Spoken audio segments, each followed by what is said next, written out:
Setting church against state in Ireland, politicians face up to the sensitive issue of abortion in the predominantly Catholic country. Landmark legislation will allow abortions in limited circumstances, but will it resolve the wider debate? This is Inside Story.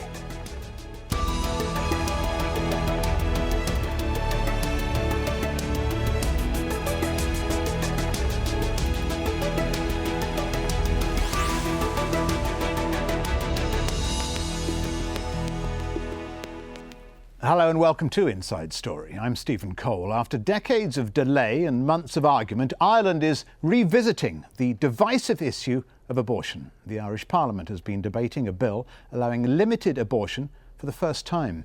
The Catholic Church opposes all forms of abortion, believing in the sanctity of life, but Ireland has been coming under increasing pressure to clarify its own position and also to provide answers to supporters of both sides of this debate. In 1992, Ireland's Supreme Court ruled abortion should be legal where the mother's life is at risk.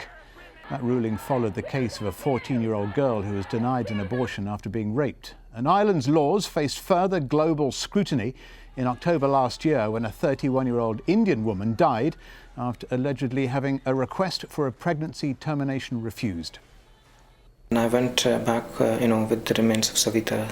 Everyone in the family asked me, how could this happen in a country like Ireland?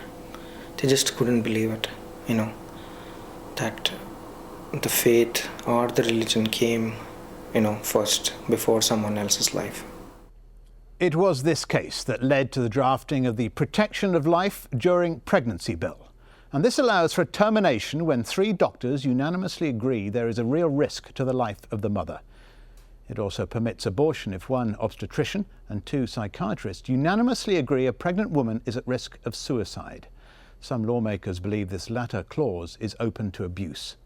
While other critics say the legislation fails to address issues such as rape or incest and when there is a fetal abnormality. Let's bring in our guests. In our London studios, Anthony McCarthy from the Society for the Protection of Unborn Children. In Dublin, Sarah Malone, spokeswoman for the Abortion Rights Campaign. And also in our London broadcast centre, Peter Williams from Catholic Voices, a global network seeking to promote the Church's image. Welcome to you all. But first, to Anthony McCarthy. The abortion debate is raging in Ireland, not least in Parliament. Also around the world, in Chile and the United States, about whether a pregnant woman should be allowed to kill the fetus and at what stage or duration of the pregnancy abortion should be allowed. Do you see this as a medical issue, Anthony, or a direct challenge to the Catholic Church? Well, I certainly don't think that it's a medical issue. We've just heard in England and Wales, 97% of the abortions carried out are for social reasons. That's generally admitted across the board. Is the deliberate destruction of a new human being in a pregnant woman medicine? Is that in line with Hippocratic principles? It seems not. So I think we're not really talking about medicine at all. We're talking about a social problem, a view about human life, human choices, a view about the sexual revolution, and an attempt to basically undermine ideas of the sanctity of life. And in so doing, obviously, the Church, the Catholic Church, is undermined, but all of us are undermined. Anybody who cares about human rights applying to everybody is undermined by those who would push for abortion. Peter Williams, you speak for Catholic Voices around the world. How do you see the global Catholic community in their approach to abortion? Is there unity on the issue? There certainly is unity because the Catholic Church's teaching has been consistent from its very inception. We see in the very first few centuries of the Catholic Church its continual affirmation that the individual human being should never be murdered, should never be killed. And that's why when you look at documents such as the Didache or St. Clement of Alexandria or any of the early Church Fathers, there's a total unanimity that abortion is seen as the ending of a human life. It's not merely just another operation that someone might go into. But I think the problem worldwide is that the Church's teaching and the implications of that teaching have been been mischaracterised by many people. For example, in the Savita case, the idea was taken that the Catholic Church's dogmatic position on this subject in Ireland caused the death of Savita. The truth is, of course, that Savita died of an E. coli infection that had absolutely nothing to do at all with having an abortion or having a termination of pregnancy. Neither of those would have stopped the E. coli infection from working its way and killing her. So the fact is that the Church's position is totally consistent. It's actually based on philosophical and humanitarian principles that every human being has the right to life and every human being should have the protection of their right to life from conception till natural death. That's when the human being begins to exist until they stop existing. So that's the consistent teaching of the Catholic Church, and that's what we affirm consistently. And Sarah Malone, you won't agree with Peter, will you? Yeah. I want to ask you to not. react to Peter, and then I want to ask you another question on the back of that. Of course, that's fine. It absolutely is a medical issue, a medical care issue. That's the reason that this legislation has been brought forward. It is already legal in Ireland to have an abortion if a woman's life is at risk. And I have to say, it doesn't show very much respect for the sanctity of life if you would deny a woman an abortion, even if she would die without one. And that's what this legislation deals with, exclusively with an abortion if there is no other way to save the life of a woman. So that absolutely is a medical issue. And we're not talking about social abortion here. We are talking about abortion if the alternative is that the mother and the unborn child with her dies. So I would say that that is absolutely untrue. And then I would move on to the case of Savita. Dr. Peter Boylan, who reviewed the evidence in Savita's case, there obviously was mishandlings pointed to in her care, but it was also said that lack of legal clarity meant that doctors were not sure when a risk to health became a risk to life, that there is no medical basis for differentiating between those two, but the fact that our law currently does meant that their hands were tied until it was far too late to save her life. Also, our government has an obligation, after a judgment from the European Court of Human Rights, to clarify this law, because it was found that in practice, even though women are entitled to an abortion when their life is at risk, that in practice they do not receive it. And we saw that with Savita. We've seen that with cases that maybe were not as well known outside Ireland. Okay, well, you've addressed, you've come back to Peter on both those issues. But I wonder, staying with Sarah, has abortion been, if you like, a grey area in Ireland, legally anyway, since 1992, when the Supreme Court ruled that abortion should be allowed if the mother's life was in danger, but the law itself wasn't adjusted? Well, the Supreme Court, I mean, it is their role to interpret our Constitution, and that was their interpretation of our 1983 amendment, which guarantees equal rights to an unborn as to a mother. And I would say the legal situation since that point has been very unclear because, as I mentioned earlier, there is no medical basis on which to differentiate between risk to health and risk to life. When does one become the other? And it's the waiting that is the problem there. That's what happened with Savita. When she arrived into the hospital, she was miscarrying but had no infection present. And because there was a heartbeat still with the fetus, even though her termination, the miscarriage was inevitable, she was told that because of the law that unless there was a real and substantial risk to her life as opposed to her health, that they couldn't act. And by the time that risk became bad enough to be a risk to her life, there was no way to save her anyway. OK, Peter, I'll come back to you in a moment, but I want to go to Anthony first. Anthony McCarthy, is the time right? We've heard from Sarah Malone, or also myself, about this being a sort of grey area at the moment, legally. Is there a need from the Irish Medical Council, not least perhaps Parliament, to provide new guidelines on just when there is a need or a legal need for medical intervention in order to save the life of the mother? Well, certainly not if the guidelines are telling people how to carry out abortions, because of course abortions are the killing of new human beings. They're against any kind of meaningful medical ethic. So not if the guidelines are proposing to do that. The Constitution was quite clear. What we've seen now is what's called a clarification. It's not a clarification at all. It's the bringing in of a new abortion law, which runs a coach and horses through what was there before, and it blatantly contradicts the Constitution, a Constitution which was supported by the Irish populace on a number of occasions, quite clearly. So much for democracy. And I realise abortion rights are accusing me now of lying, but people can go and look at the evidence and see why people voted the way they did, and they will see quite clearly that abortion rights are wrong on that issue. Another issue they're wrong on, of course, is when they claim that this is only about medical abortions or only allows it, but that now includes somebody who might in the future feel suicidal having an abortion. Well, again, this is not medicine. This is not a way of treating somebody who has suicide. Abortion has never cured suicidal tendencies as far as we know, although in the X case we found out that somebody became very suicidal after having an abortion. I think what we need to do is be very clear about what's going on here. We have groups like Abortion Rights who want abortion up to birth for any reason whatsoever. That is their agenda, and they're on record as saying it. And what's going on in Ireland is the use of medical terminology and suicide. Well, people can go on the internet and check, and they'll find that it is true. All right,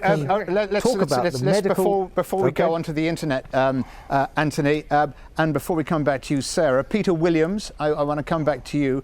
Are changes needed, and they do seem to be in the debate so far, and lessons certainly learned to make it as straightforward as possible for doctors, all medical staff, to act in an ethical way in situations like this, when everything is unclear?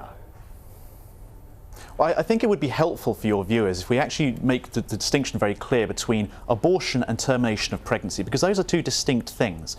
In the one case, abortion is feticides, when you deliberately intend to kill the fetus, to kill the fetal human being, to kill the unborn baby. On the other hand, a termination of pregnancy is simply when you're trying to retrieve the baby from the womb in order to end pregnancy. Now, there's never a case, not a single medical case, where feticide is necessary to save a mother's life. Not one.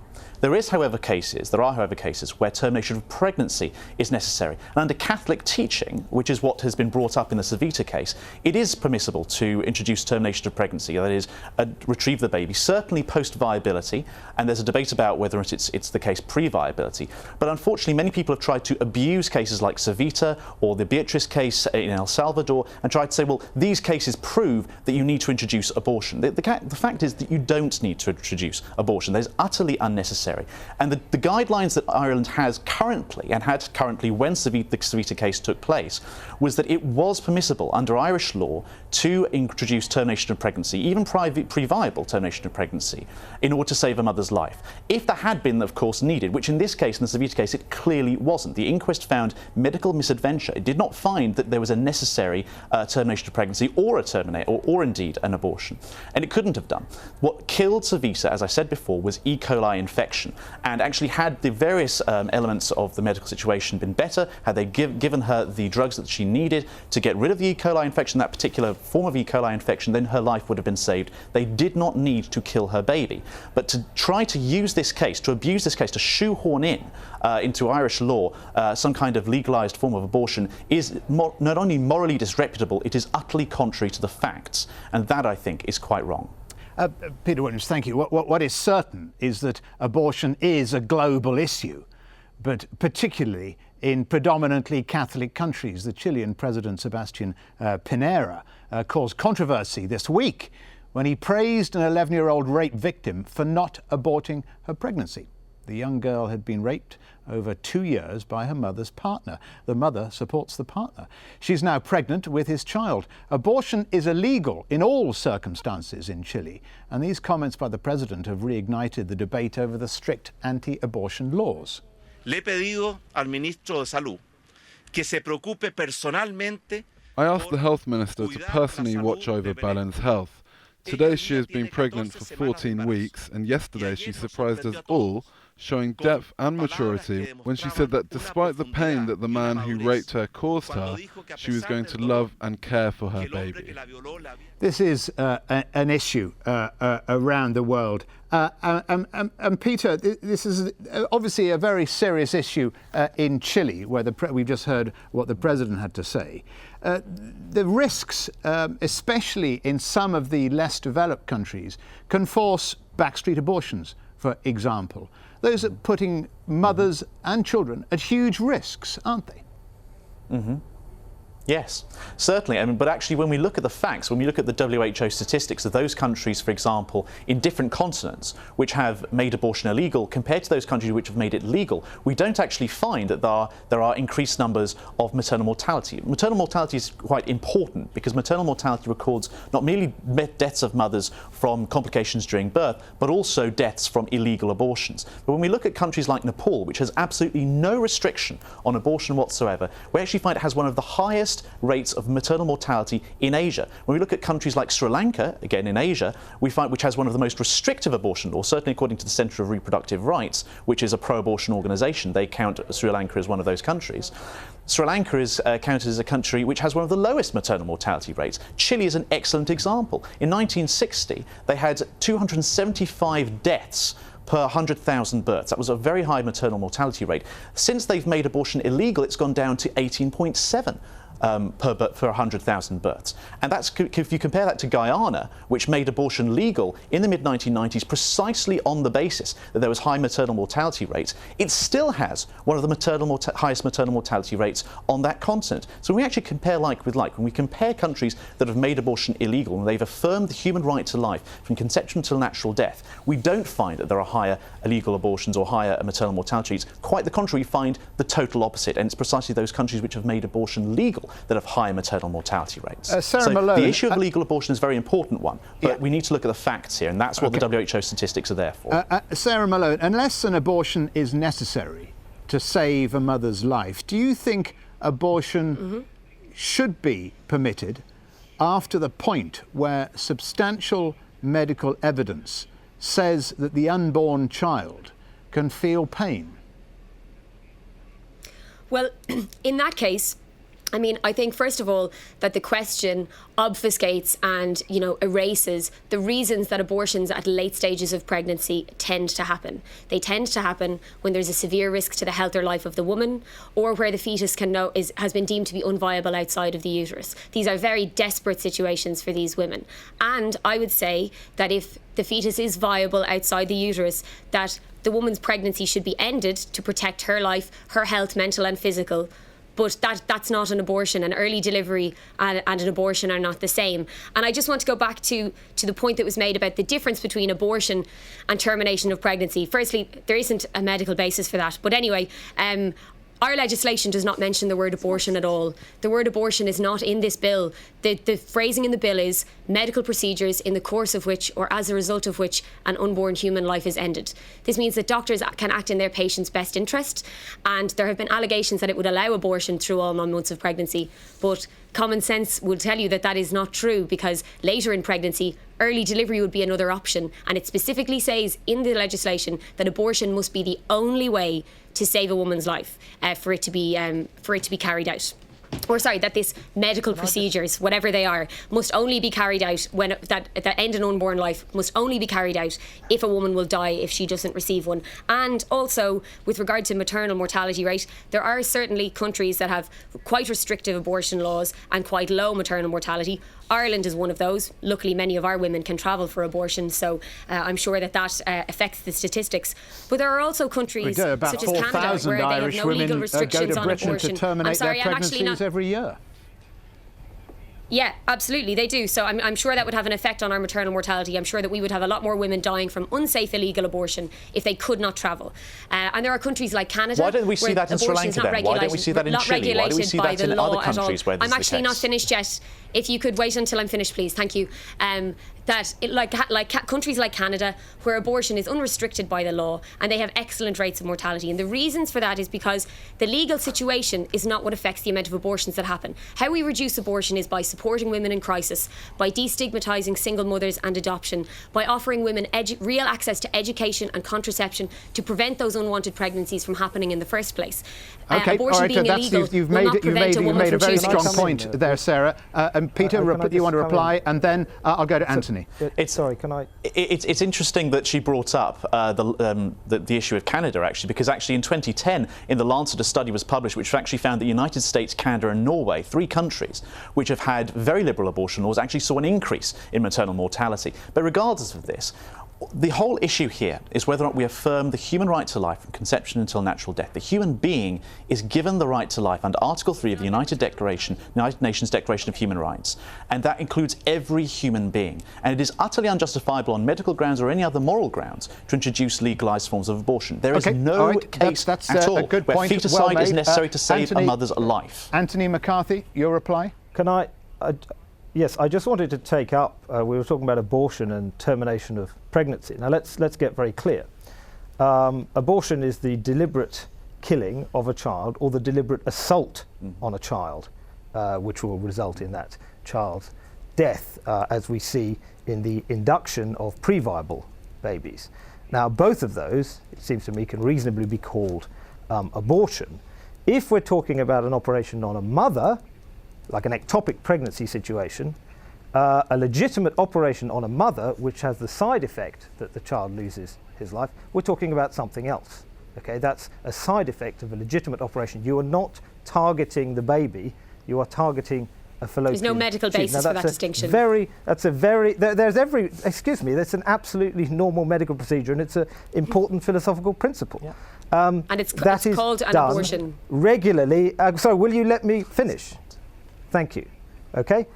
Yeah, an abortion is to do with the targeting or assault on the baby. The other is a side effect of another operation. To try and lump those things together is outrageous, because principles about side effects are, of course, extremely important. It matters hugely whether you target someone when you're aiming at them in order to destroy them, or you target, say, a munitions factory during a war and someone dies as a side effect. That's a completely different thing. Legitimate operations on the mother which have those kinds of side effects are completely different from abortions. And in terms of threat to the mother's life, although these cases are extremely rare, if there were a case, if in theory there were a case where an abortion, a so-called abortion, would save a mother's life, we have to ask the question, is it okay to violate the absolute moral principle of not killing an innocent human life in order to save another life? Okay, on that would question, you kill a mother? On that question, I want to go to Sarah. Last point. Sorry, very quickly. Very last point. Would you kill a mother? Would you kill a mother in order to save a baby? Same principle. Sarah Malone. Well, first of all, I do accept that there is a difference between a medical procedure that's carried out that causes a miscarriage and an abortion. Obviously, the medical procedure would be called whatever it's called. With regard to an ectopic pregnancy, when a fetus develops in the fallopian tube or outside of the womb, there are two ways that you can deal with that. You can deal with that by either a direct termination of the pregnancy sometimes, or you can remove the fallopian tube of the woman and the piece of the fetus that is with it at the same time. And I know that under Catholic ruling, that they would wish to do the second, even if the first were preferable, in order for the intention to be different, because it wasn't really an abortion that time. If you took out the fallopian tube, that was the intention, and the fetus was, a sad byproduct. But ectopic pregnancy can be treated with direct abortion as well. Indeed. And in that case, would it be preferable to compromise the fertility of the woman for the rest of her life in order to have a moral high ground on the double effect of the procedure? I don't understand that whatsoever. It's not about a moral high ground. It's about not violating a principle. Okay. About I don't want to get into moral high grounds because we'll be talking for hours on moral high grounds. I want to finish with a question to all three of you. Very briefly, and starting with Anthony McCarthy. Who decides if a fetus has the right to live? A judge, a doctor, a midwife, a parent, or a priest? Anthony McCarthy. Well, I suppose who decides? All of us, in a sense. I mean, we choose Sarah to live Malone? in a society? Sarah Malone? To live in... I would say that in the case of pregnancy, the decision can only be with the pregnant woman and between her and her medical team. All right. And Peter Williams? No one should have the right to decide who lives and who dies. The absolute human right to life, a humanist principle that we should all affirm, should be affirmed for every single human being, from conception till natural death. You don't have to be Catholic to believe that, but you do have to be a human being who upholds the right to life of all other human beings. All right. Thank you to all my guests today, Anthony McCarthy, thank you, Sarah Malone, and Peter Williams. Thank you very much. Don't forget, you can find this show and many more at aljazeera.com. Just follow the link for shows, and also at facebook.com/AJ Inside Story. And why not leave us your comments there too? Thanks for watching. From me, Stephen Cole. Goodbye for now.